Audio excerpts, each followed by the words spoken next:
Welcome back to another edition of Focus One. The 2013 legislative session is underway, and it's occurring under the backdrop of a couple of new polls that are out showing Governor Rick Scott vulnerable, running double digits behind some of the prospective nominees for the Democrats for the 2014 gubernatorial election.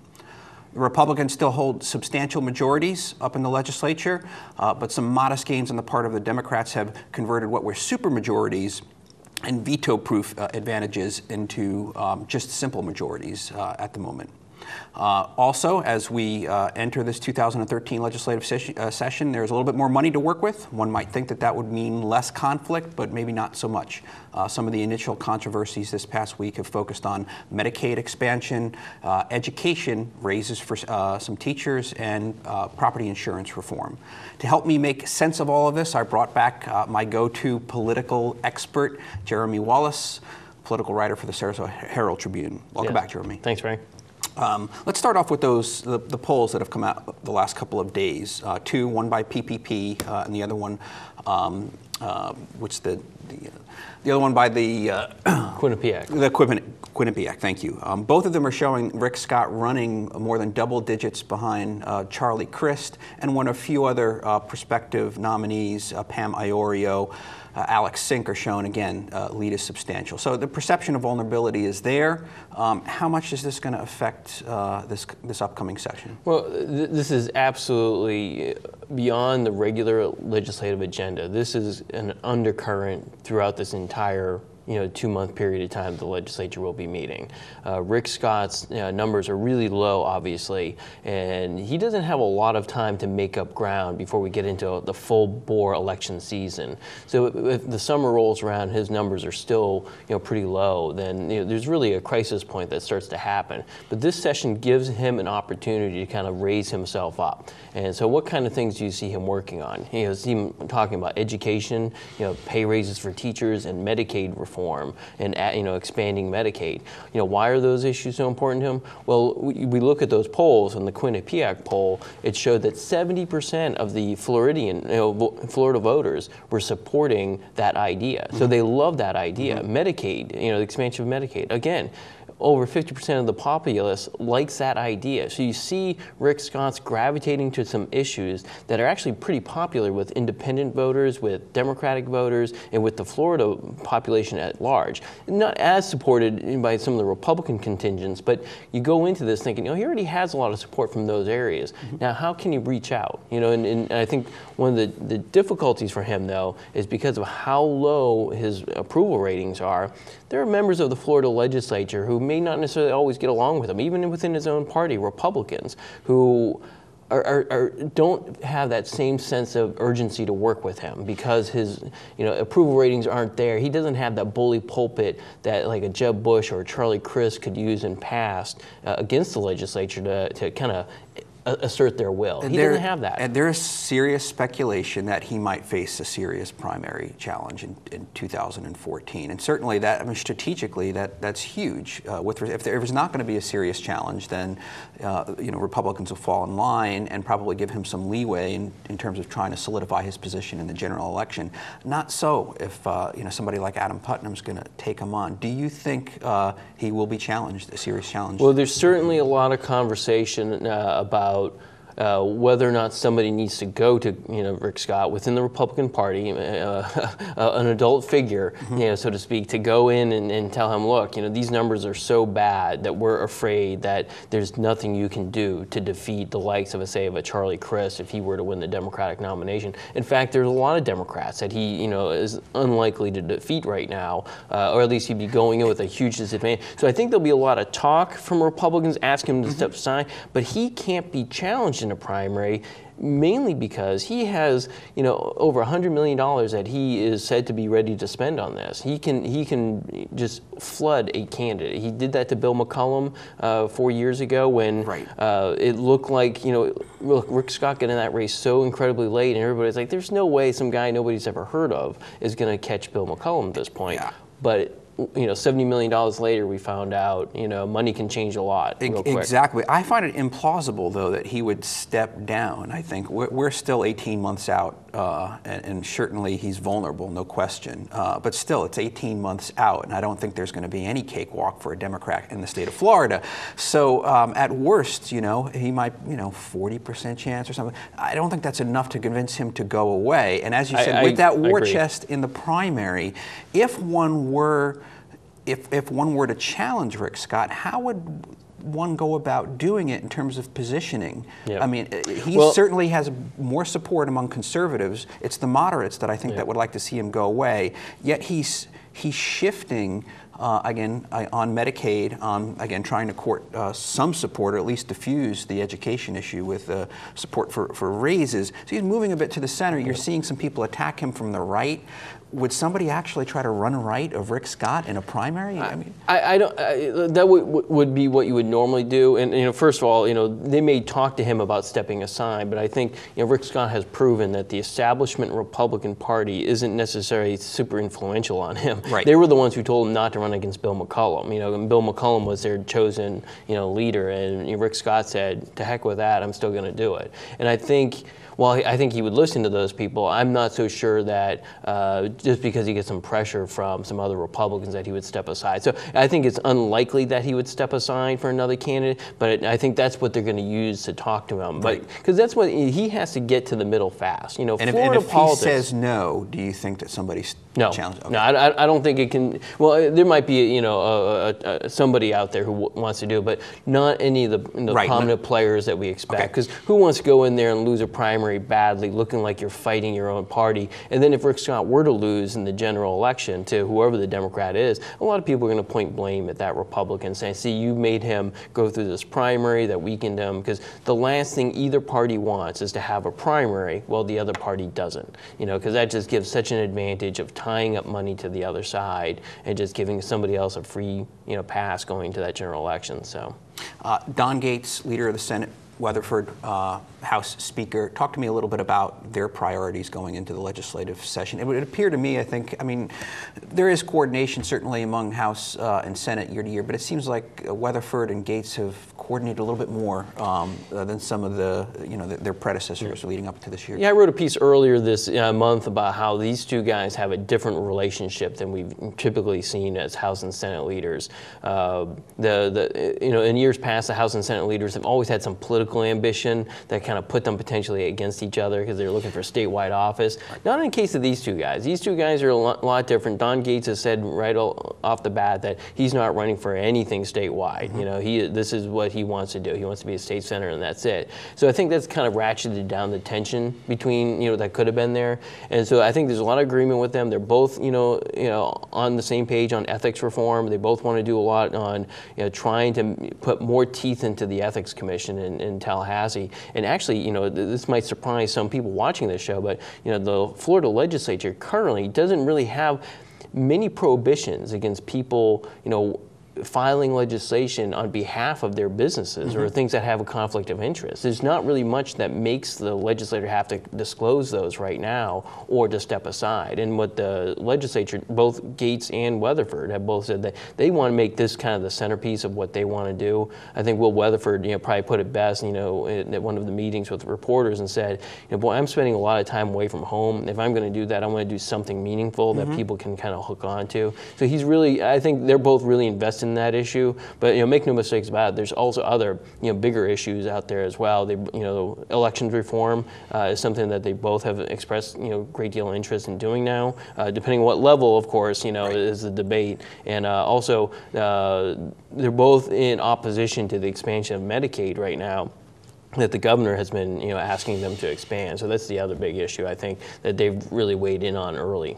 Let's talk a little bit about the Medicaid expansion. The governor surprised a lot of his Tea Party supporters by switching gears and relenting on opposition to accepting Medicaid expansion in the state of Florida. My understanding right now in the House, in the Florida Senate, there's two competing plans with respect to how to deal. One is, again, trying to, I think, emphasize or channel the money into private insurance companies, but do so in a way that would retain eligibility for, under the Affordable Health Care Act. And I think the other version is to sort of go it alone the Florida way. Maybe you can elaborate a little bit on those. Well, I think one of the the problems for the legislature and for the governor, they realize that this expansion of Medicaid isn't just an element of Obamacare, as they like to call it. It's also a very big economic issue for hospitals. Hospitals right now are getting a lot of patients in there who would otherwise be covered by Medicaid in this expansion program. Those people right now are going to those emergency rooms and those bills aren't getting paid. And so those hospitals are stuck with that bill. And look, in the Hospital Association in Florida is pretty, aggressive lobbying. Yeah, they're a strong lobbying force in Tallahassee, and they're certainly making that known. And let's not forget, where did Rick Scott come from? He has a hospital background. Mm-hmm. There's a built-in sensitivity, I would imagine, to him understanding what these hospitals are saying. It's like, we need something to cover those bills, because right now, if people don't have insurance, what are we going to do? And so I think you're already seeing the House and the Senate do have different perspectives to a degree on that. But from a political standpoint, you can see how difficult it is for some Republicans to go along with an expansion of Medicaid. Or obviously, Medicaid. Given all the rhetoric that we had. Exactly, they don't want to look like that they're being too soft in allowing Obamacare to roll through after years of opposition. For their own political futures. If Will Weatherford, for instance, if he's interested in running for Congress sometime or for a statewide office, running in a primary, with this accusation that you flipped on Obamacare would be a difficult measure for sure. But I think for Scott, it's a different calculus. As we pointed out at the top of this, Medicaid and the teacher issues are very popular among Florida voters, according to most of the polls we're seeing right now. So expanding Medicaid is not a losing proposition from a public relations standpoint. Right.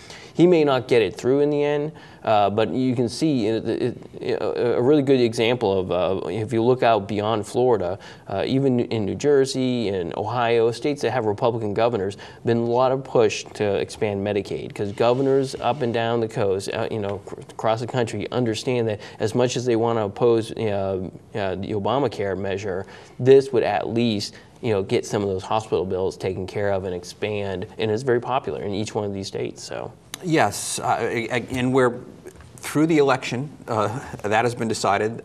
Like it or not, Obama will be in office for another 4 years, and then like it or not, he'll be gone after that. And the Supreme Court has rendered a decision on the case. And so I think some of the benefits of the political stance certainly have dissipated, and at the end of the day, refusing to acquiesce on expansion of Medicaid really takes a lot of money out of the pockets of some important folks and constituencies. And to be sure, one of the criticisms from the House members for sure has been that what happens after the the 3-year period of time when the federal government is most active in helping, and there's a concern that bills will escalate and the state won't have the money to cover it. Kind of almost what the situation is now. Medicaid is a huge portion of the state budget, and this does make it a little bigger. Exactly, and this will make it a little bit bigger. Although there's federal help in those first 3 years, the question is what happens if that federal help does start to fall short of what is being promised. Exactly, and so then does that just increase the stress on Florida taxpayers to cover that? And that's clearly their concern and what they're working through now.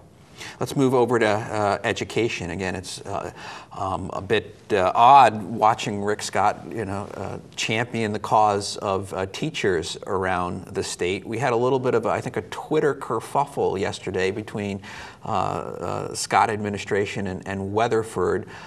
It would appear that Scott explicitly would like to see a little under $500 million, I think $480 million earmarked for across-the-board raises for Florida teachers. And my understanding, I think, is Weatherford would like an extra $1 billion for public education, but more discretion on the part of local school boards to decide how they go about allocating that money. And then I think there's some support in the House for a merit pay system as opposed to across the board. Is this more semantics in terms of these stances on education, or is there really you think a stark difference between Scott and Weatherford that's going to carry through the session? There's a lot wrapped up into this discussion. Some of it, there's a bit of political naivety on the part of the Scott people to not understand the battle that people like Weatherford and Gates went through to push a merit pay program in Florida for teachers. There was a lot of bruised bodies on the road to getting that legislation passed. And so they had to take some strong stances on that cost them some support, probably even in their own communities. So now to ask them, okay, we know you went through that war with merit pays, now we're just going to give an across-the-board pay raise without any merit consideration. You can see why there would be, wait a minute, didn't we just go through this fight and put our necks on the line one way and now we're going the other way? So in that regard, I think the Scott administration probably didn't recognize that history that those people had in having to push for those on that old Senate Bill 6 back in those days. And so I think there's a little bit of that going on. But also, I think, you look at the governor, it's like, again, this is an issue that many a governor has figured out in the state of Florida is the key issue come election time. Education. You watch what happened to Jeb Bush, you watch what happened to Charlie Crist, you can go back, that is the one issue that a governor can win or lose an election on. You cannot be perceived as an enemy. In his first year, in Governor Scott's first year, he went along with a cut of over $1 billion in education, and that really caused some problems for him. And I think he's trying to get back, and has recognized that, hey, we need to get those numbers back up, not just from a political standpoint, but just as part of his jobs program. People see education as an automatic association with creating jobs, because the better the workforce is educated, the better it is for businesses to come in. And you see him really kind of honing in on that part, trying to link those together so it doesn't look like as much of a flip as some people have kind of tried to present it as. Now, our teachers here in the state of Florida are public employees, and Weatherford last session did get some pension reform elements through, but a lot of that agenda didn't make it. I think he's going to come back at it second go around again. Additional changes to pension reform. I think trying to convert from guaranteed benefits into sort of guaranteed premiums or support. How successful do you think he's going to be at sort of finishing what he tried to do? This is a tough fight, and it gets more difficult the closer people get to elections. And I think one of the things Weatherford, he clearly, is approaching it from the same perspective as a lot of businesses have, which over the years have changed their pensions into more of a 401k type program. And what they want to do is they're now trying to figure out a way to keep the current people who are in the system, in a pension system, but future people would then be diverted into maybe a 401k type system. And that's the crux. So there aren't many unions in Florida, but one union that is out there and is very strong is a public employees unions. And that's going to be a big issue.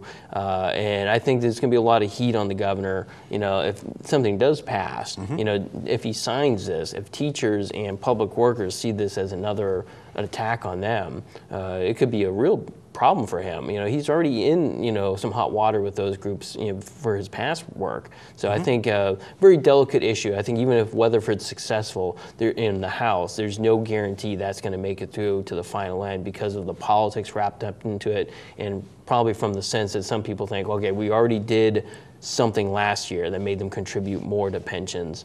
Do we want to do more? So I think there'll be a little hesitation on that. Talk to me a little bit about the property insurance reform, specifically the citizens insurance. What are they trying to do with it this session?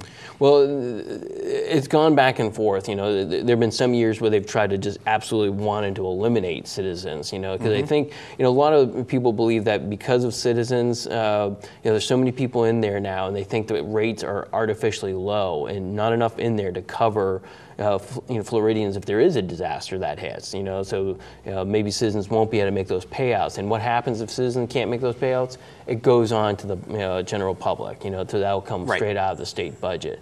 So what really the movement right now is a lot of conversations. It sounds kind of backwards, but they want citizens to be able to increase its rates dramatically. And by doing that,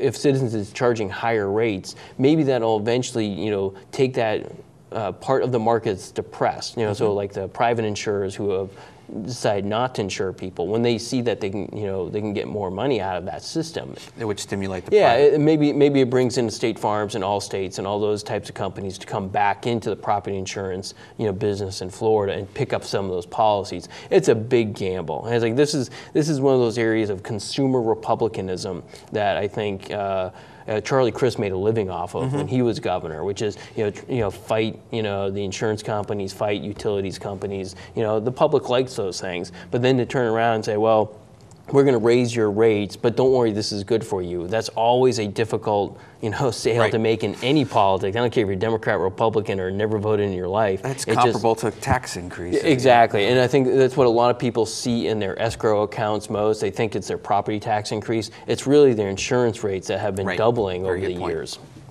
So ethics, Medicaid expansion, education, insurance reform. Let me just swing back. One of the cross-cutting things I wanted to come back at again was some of the minor changes in terms of the allocation of seats in the legislature. So Democrats picked up 2 seats in the Senate, 5 seats in the House, not a lot. Republicans still hold substantial majorities, but those majorities are no longer veto-proof.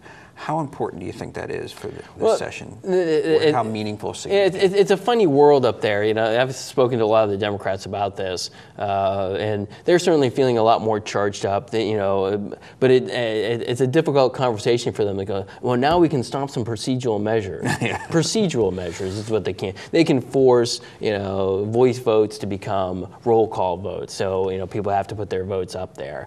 They can continue a debate longer than somebody wants, like if they wanted to amend the rules to speed up a debate, Democrats could theoretically block that. That's not a lot of power, but you can see how far out of power Democrats are in Tallahassee when that is considered a big success, because really in the last couple of years they couldn't do anything. Right now they can't pass a bill, they can't really do much to even slow down a bad bill. In fact, I spoke to Darryl Rousson, who will be the minority leader in a couple of years, and he represents Sarasota and Bradenton areas, and he was telling me it's like not only can they not block a bad bill, but they really have a hard time kind of getting their measures through. If they have a good idea, there's no guarantee that they can even get it through the system right now.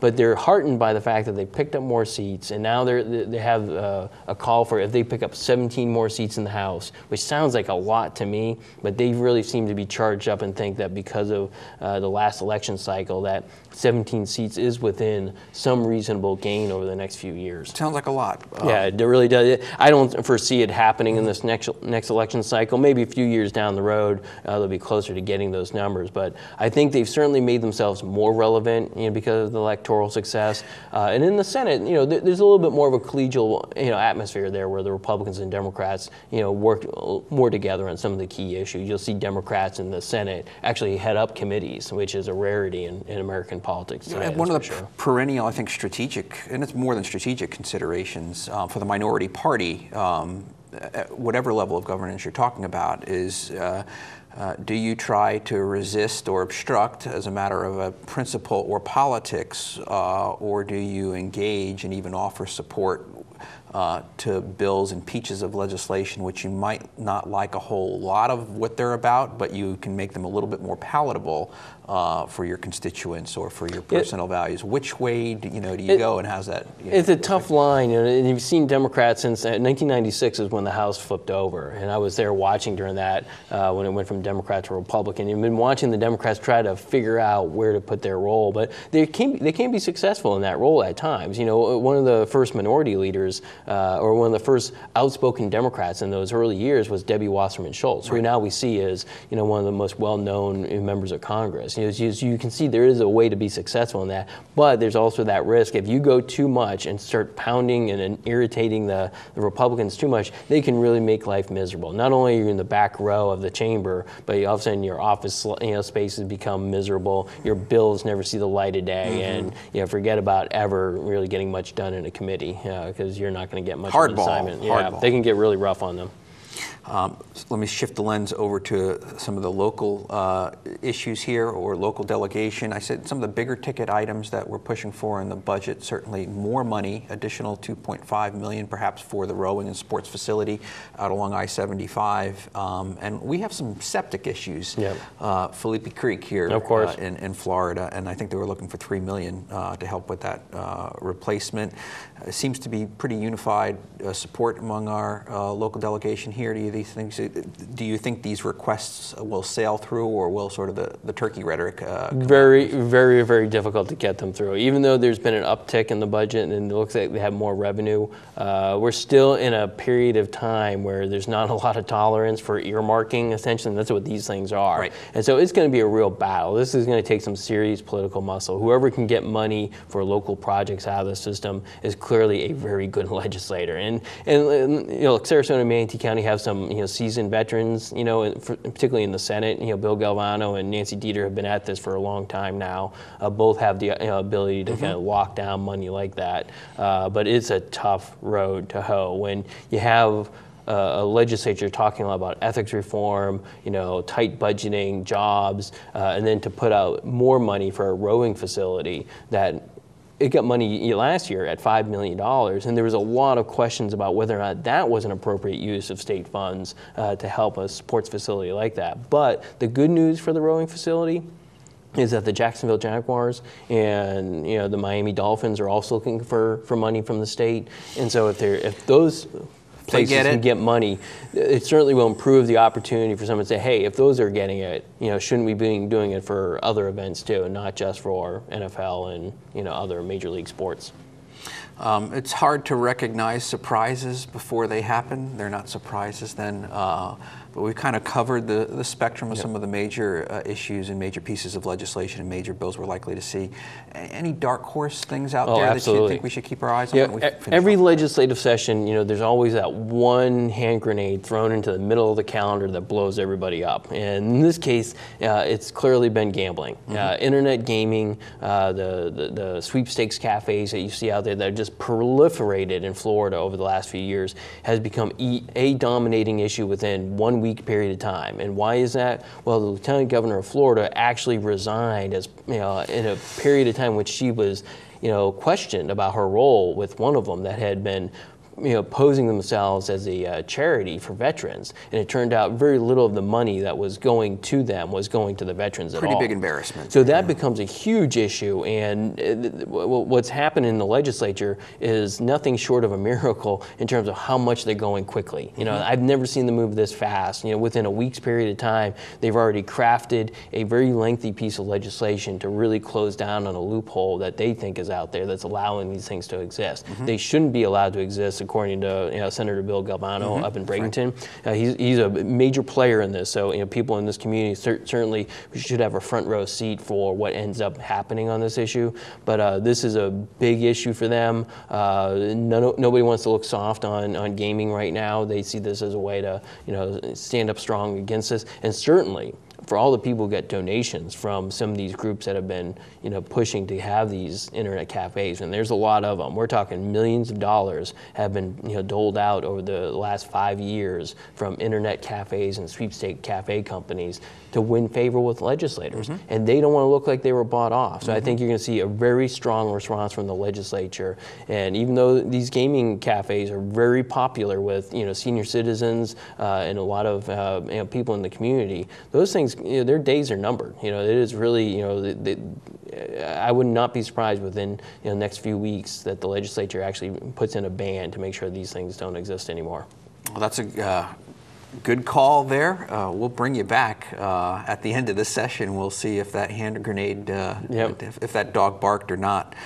Any parting thoughts in terms of, if you had a prospective moniker for how people will look at this legislative session? Well, I'm a homer at heart, so I love watching our area right now, and I think, people in this community should certainly see that State Senator Nancy Dieter and Bill Galvano, like I said, are both, veterans of this process, and they really know a lot about what what's going on. So we're as well connected in the Senate as we ever have, and even in the House. You see, somebody like Representative Jim Boyd from Bradenton, who is part of Sarasota as well. You can see he's really making a mark quickly. They're really trusting him with a lot of major issues. He's a key player on the election reform bill right now, and having a big part in expanding out those early voting hours. It's like, so I think people in this community will certainly have a say. See our fingerprints in terms yeah, of it's like, what happens. it doesn't always happen. There have been a couple of years there where I've questioned whether or not we had that influence that we deserve as a community of 500,000 people. But I think this session, you're going to see that. You're going to see the gaming issues Bill Galvano's running on, and the election reform issues that Jim Boyd is central to. I think you're going to see a lot of our people involved in those discussions. Thank you, Jeremy, for coming on today. Absolutely, no problem. And thank you for watching, and we'll see you again next week on another edition of Focus One.